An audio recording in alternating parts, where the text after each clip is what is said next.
ఆ తండ్రి ఆ సమయంలో ఆనంద బాష్పాలు రాస్తాడు.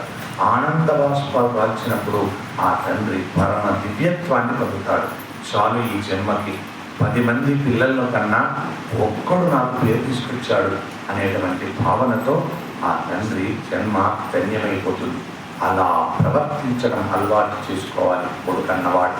అలా ప్రవర్తించడం నేర్చుకోవాలి కొడుకన్నవాడు అని చెబుతుంది మహాభారతం. అర్జునుడిని ఇంద్రుడి ముందు పెట్టిన ఘట్టం తెలియజేస్తుంది. అర్జునుడు అలా ప్రవర్తించాడు కాబట్టి ఇంద్రుడు పొంగిపోయి ఆ రకంగా పుత్రోత్సాహాన్ని ఆనందించాడు. కాబట్టి ఏ తండ్రి అటువంటి ఆనందం పొందాలని కోరుకోడు. ఐరావతం కుంభస్థలం మీద తరచుగా తన అరచేతితో కొట్టి దాన్ని అటు ఇటు నడిపించడంలో కఠినమైనటువంటి ఆ ఏనుగు కుంభస్థలం రాత్రి చేత ఆయలు కాచి కరుపు తేలినటువంటి తన చేతి